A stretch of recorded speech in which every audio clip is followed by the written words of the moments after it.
अस्सलाम वालेकुम, मेरा नाम डॉक्टर मोहसिन है। मैं as a consultant pulmonologist DHQ Muzaffargarh में आजकल अपनी खिदमात सर अंजाम दे रहा हूँ।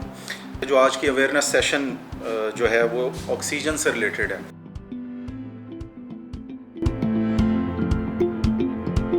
ऑक्सीजन बेसिकली लाइफ है।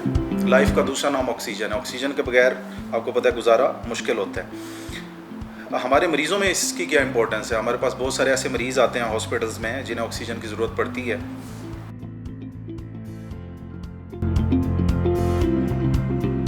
उसमें बहुत सारी बीमारियां हैं जिसमें एडवांस्ड एस्थमा या जो क्रॉनिकली अनकंट्रोल्ड एस्थमा होता है, जिसमें पेशेंट की जो सांस की नालियाँ इतनी घुट जाती हैं कि उसकी ऑक्सीजन की कमी होना शुरू हो जाती है और प्रॉब्लम के साथ प्रेजेंट होता है हॉस्पिटल में।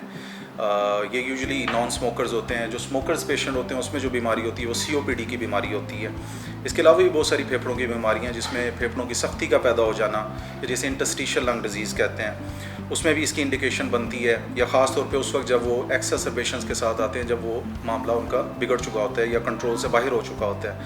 इस तरह कुछ फेफड़ों और दिल के दरमियान कुछ शरियानें होती हैं, उससे रिलेटेड कोई बीमारी शुरू हो जाए मरीज़ को, जहाँ जब उसके प्रेशर्स बढ़ जाते हैं तब भी हमें ऑक्सीजन की बहुत ज़्यादा डिमांड हमारी बढ़ जाती है। रिसेंटली आपने देखा होगा ओवर द लास्ट 2 ईयर जो हमारा एक प्रॉब्लम कोविड इन्फेक्शन का स्टार्ट हुआ था, ऐसे बहुत सारे मरीज़ उस पेचीदगी में गए जिसमें ऑक्सीजन रिक्वायरमेंट पेशेंट की इवन 20 लीटर से भी ऊपर गई पेशेंट्स की, या डिपेंड करती थी उनके लंग्स कितने इन्वॉल्व हुए थे। तो वो पेशेंट या उनकी फैमिलीज बहुत अच्छी तरह अवेयर हैं कि ऑक्सीजन की अहमियत क्या है। उसमें बहुत सारे ऐसे मरीज़ अभी भी हैं जो पोस्ट कोविड फाइब्रोसिस या उसकी कॉम्प्लिकेशन से सफ़र कर रहे हैं। They are still on oxygen पे अभी भी उनका मामला है। इसके अलावा जो है कुछ दिल से रिलेटेड बीमारियां हैं या कुछ कैंसर्स होते हैं फेफड़ों के, उसमें भी हम मरीज़ों को ऑक्सीजन एडवाइस करते हैं। रूटीन में जो बीमारियां वो ख़ास तौर पे दमे और COPD के मरीज़ जो एडवांस स्टेज पे पहुंच चुके होते हैं उनको हम ऑक्सीजन एडवाइस करते हैं। अब अगला सवाल ये होना चाहिए कि वो कौन से कैंडिडेट्स हैं, अगरचे वो दमे के मरीज़ हैं या COPD के मरीज़ हैं या किसी भी फेफड़ों की बीमारी की कॉम्प्लिकेशंस में हैं, हमने उन्हें ऑक्सीजन देनी कब है ये हमने डायग्नोज करना होता है। तो बीइंग ए पल्मोनोलॉजिस्ट हम पहले ये देखते हैं कि वो जो उसकी ख़राबी पैदा हुई थी फेफड़ों की, या जिसे एक्सेसरबेशन कहते हैं, पहले तो हमें उसे ऑप्टिमाइज मेडिकल थेरेपी से या जो वार्ड्स में हमारी ऑक्सीजन अवेलेबल होती है उससे हम उसको ट्रीट करने की कोशिश करते हैं। जो गैप पीरियड होता है वो कम से कम 4 से 5 हफ्ते का होता है, जिसमें हमने पूरी कोशिश करके उसको उस जो इंसल्ट है उससे बाहर निकालना होता है। जब हमें कंफर्म हो जाए कि हमने इन्फेक्शन को या जो भी एसोसिएटेड ट्रिगरिंग फैक्टर था जिसने ख़राब किया था मरीज़ों को, अगर वो रिजॉल्व हो चुका है, बेहतर हो चुका है, फिर हमने फैसला कर रहे हैं कि उसके बावजूद भी पेशेंट जो अपनी ऑक्सीजन ड्रॉप करते हैं और उसे होम ऑक्सीजन की भी ज़रूरत है, तब हम उसको एडवाइस करते हैं कि आप ऑक्सीजन का बंदोबस्त करें। तो जो हमारा थोड़ा सा जनूबी पंजाब वाला इलाका है उसमें थोड़ा सा कायल करना मुश्किल होता है, मरीज़ों को समझाना भी मुश्किल होता है, इतने अफोर्डिंग भी नहीं होते मरीज़। लेकिन होम ऑक्सीजन को लेके हमने 1-2 जो अवेलेबल ऑप्शंस हैं वो हम डेफिनेटली शेयर करते हैं मरीज़ से। और जब हम मेक देम अंडरस्टैंड, जब हम उन्हें समझाते हैं तो वो इस चीज़ को समझते भी हैं और वो कायल भी हो जाते हैं ऑक्सीजन पे। So basically this is our duty कि हम उन्हें कन्विंस करें। अगर अब कन्विंसिंग कैपेबिलिटी नहीं होगी तो हम कभी भी उसे कन्विंस नहीं कर पाएंगे और वही मरीज़ बार बार ख़राब होके हॉस्पिटल्स में आता रहेगा, जो कि एडिशनल बर्डन है गवर्नमेंट पे भी और हॉस्पिटल्स पे भी। तो हमें कोशिश करके कन्विंस करनी चाहिए, लेकिन पहले डिसाइड करना चाहिए कि वाकई वो कैंडिडेट है या नहीं है। उसको करने के लिए हमने एक टेस्ट करना होता है जिसका नाम है ABGs में हमें पता चल जाता है कि ऑक्सीजन रिक्वायरमेंट उसकी कितनी है, जितनी ऑक्सीजन हम दे रहे हैं क्या वाकई वो डिलीवर भी हो रही है टारगेट पे या नहीं हो रही। तो वो टेस्ट हमने को 3 हफ्तों के वक्फे पे करना होता है।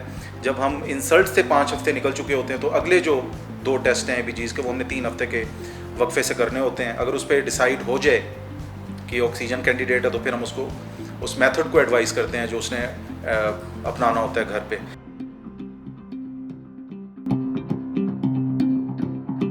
तो इसमें जो मेथड्स हमारे पास अवेलेबल हैं उसमें 2 या 3 ऑप्शंस हैं जो प्रैक्टिकली इम्प्लीकेबल हैं यहाँ पे हमारे एरिया में। उसमें ऑक्सीजन सिलेंडर्स भी हैं और आजकल ऑक्सीजन मशीन्स ईज़िली अवेलेबल हैं पाकिस्तान में, जिन्हें ऑक्सीजन कंसनट्रेटर कहते हैं। तो ऑक्सीजन कंसनट्रेटर भी डिफरेंट कैटेगरीज़ में अवेलेबल हैं हमारे पास। चाइना के भी हैं, अमेरिकन्स भी हैं, जर्मन्स भी हैं। इट ऑल डिपेंड्स कि वो पेशेंट की अफोर्डेबिलिटी पे। तो बेहतर ये होता है कि हम बेहतर से बेहतर मशीन को एडवाइस करें। तो उससे बताना मकसद ये होता है कि ये इंपॉर्टेंट है, आप इसको घर पे यूज़ करें। और ये तकरीबन जो ऑक्सीजन प्रोवाइड करती हैं वो we can say it's a pure oxygen. इसमें एक एलिमेंट होता है इन मशीन्स में जियोलाइट के नाम से, वो इस ऑक्सीजन को जो एनवायरमेंटल ऑक्सीजन है उसे कंसनट्रेट करके to some extent purify oxygen हमें प्रोवाइड करती है। मुख्तलिफ कंसनट्रेटर्स हैं, 5 लीटर के भी अवेलेबल हैं हमारे पास, 10 लीटर के भी अवेलेबल हैं, डिपेंड करता है कि पेशेंट की रिक्वायरमेंट कितनी है। और यूजुअली जो जिसे हम लॉन्ग टर्म ऑक्सीजन थेरेपी कहते हैं, एलटॉट, वो हमारी जो है 15 से 16 घंटे हमने घर पे अप्लाई करनी होती है, लेकिन आप अगर इससे ज़्यादा अप्लाई करते हैं तो उससे ज़्यादा से ज़्यादा जो बेहतरी के चांसेस होते हैं। तो लॉन्ग टर्म ऑक्सीजन जब भी आप घर पे यूज़ करते हैं तो आप बैकअप में हमेशा ऑक्सीजन सिलेंडर भी घर पे रखते हैं, ताकि अल्लाह ना करे अगर लाइट्स रिलेटेड कोई इशू होता है, इलेक्ट्रिसिटी इशू है, तो हमारे पास बैकअप में ऑक्सीजन होनी चाहिए। तो ये हम अपने मरीज़ों को समझाते हैं। और दूसरा एक मेथड होता है शॉर्ट बर्स्ट ऑक्सीजन थेरेपी, वो कभी कभी रिक्वायर्ड होती है, वो भी हम डेफिनेटली जब हमारे पास सोर्स अवेलेबल होगा या सिलेंडर अवेलेबल हो या मशीन, तब हम पेशेंट को एडवाइस कर सकते हैं। लेकिन दूसरा ऑप्शन एक होता है कि अगर बिल्कुल नॉन अफोर्डिंग पेशेंट है, वो फिर हॉस्पिटल्स को विजिट करते हैं ऑक्सीजन रिक्वायरमेंट के लिए। एक और इम्पॉर्टेंट चीज़ मैं ये बताऊंगा, जब हम एडवाइस करते हैं ऑक्सीजन कंसनट्रेटर्स या इस किस्म के टूल्स घरों में, तो कभी कभी ये भी पूछा जाता है इसका कोई नुकसान तो नहीं होगा। नुकसान ये है कि या हमारे लेवल पे जब हम पेशेंट को सारा डील करते हैं या समझाने की कोशिश करते हैं, वो स्मोकिंग करंटली मरीज़ ना कर रहा हो, उसकी ऑक्सीजन जो स्मोकिंग है वो बंद होनी चाहिए, और घर पे भी वो स्मोकिंग ना करे, इससे प्रॉब्लम या जैसे आग लगने के चांसेस होते हैं, क्योंकि ऑक्सीजन मशीन है। और जो एलटॉट होती है long term oxygen therapy method, fail होने के चांसेस भी होते हैं, इसलिए हम उसे एडवाइस करते हैं कि मेहरबानी करके ये जो सिगरेट है वो ना पिएँ। इसके अलावा जो रिलेटेड कुछ डेप्थ वाली इन्फॉर्मेशन होती है, वो पेशेंट को हम पर्सन टू पर्सन एक्सप्लेन करते हैं।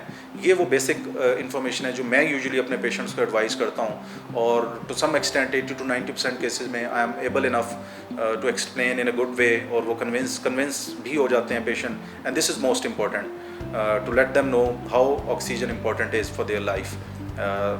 तो आज के लिए ऑक्सीजन से रिलेटेड इतनी इन्फॉर्मेशन आपको देंगे। बाकी जो इन्फॉर्मेशन है वो आप अपने कंसर्न पल्मोनोलॉजिस्ट या लोकल पल्मोनोलॉजिस्ट से मिल के इससे रिलेटेड ले सकते हैं। हेल्दी लाइफ गुजारें और अपने कंसर्न डॉक्टर से हमेशा राब्ते में रहें। अल्लाह हाफिज़।